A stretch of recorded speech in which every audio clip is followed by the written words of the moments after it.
Oh, ben, je suis supporter du HCC, ça fait depuis les grandes années, depuis leur ascension, même avant, mais spécialement depuis leur ascension en Ligue nationale A, la fameuse époque des Turner, Reinhardt, Gali, Huguenin, etc.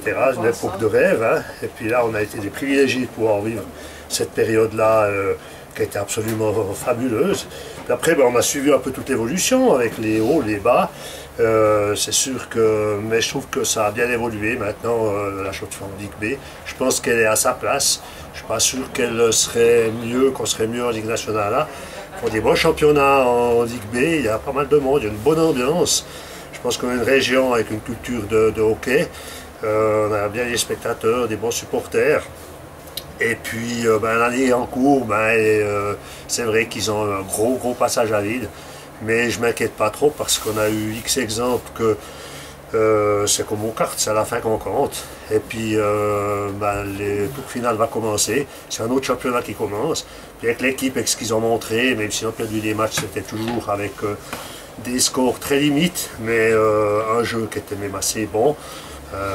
Moi j'ai eu beaucoup d'espoir que pour les finales, pour les playoffs, qu'ils nous fassent un bon championnat, et puis qui sait. Alors voilà. J'ai un record du monde, effectivement, mais non pas de pizza ou comme pizzaiolo, j'avais bien un record du monde dans le domaine de l'alimentation, mais c'était la plus longue roulade, c'était en 1984. Non, le record du monde du pizzaiolo, j'ai battu le record de la traversée en vélo depuis l'Alaska au Ushuaia, une distance de 25 000 km. J'ai fait ça en 2008 sur 120 jours. Une expérience assez extraordinaire. Et puis ben voilà, j'essaie d'assumer de toujours de m'organiser pour vivre des moments. Ben voilà, je fais mon boulot de pizzaiolo. Avant, j'étais dans le domaine de l'alimentation, la boulangerie, la pâtisserie, la fabrication de pâté en croûte. Et j'ai toujours trouvé des moments dans ma vie pour assouvir ma passion, qui est le sport, les voyages, l'aventure. Et puis ceci au travers, j'ai toujours cherché un petit peu des découvertes techniques, c'est pour ça que je l'ai fait en une partie en vélo couché, j'ai traversé l'Australie avec un char à voile aussi. Donc recherche technique, repousser mes limites physiques, parce que 25 000 km en 120 jours, c'est quand même environ 250 km tous les jours, semaine et dimanche.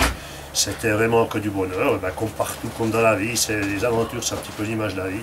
Il y a des moments, des hauts puis des bas. Et puis il y a des hauts, des bas, et puis il y a des jours où on se demande ce qu'on fout là, et puis après il y a tellement de bons moments qui sont la récompense.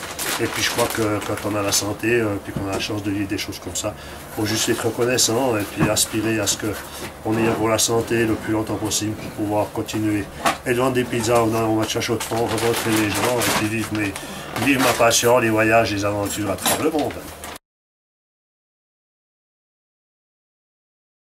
Ouais, alors écoutez, on fait des pizzas, c'est un petit peu particulier, donc mon commerce s'appelle Aventura Pizza parce que les pizzas sont un peu différentes des autres, en tout cas au niveau dénomination. Elles ne rappellent pas l'Italie, elles rappellent toutes les villes un peu de l'Amérique que j'ai traversées. Et puis voilà, puis autrement, ben, on est ici au match, mais sans ça, tous les jours, à midi et le soir, on va d'un village à l'autre, de la Sagne au Grenet, aux Verrières, dans le Val de Travers, etc. La Chaux-de-Fonds, mais jusqu'à Neuchâtel. Et puis c'est toujours un plaisir de vendre un produit artisanal. Les plaques. Ouais. C'est plat là-bas ou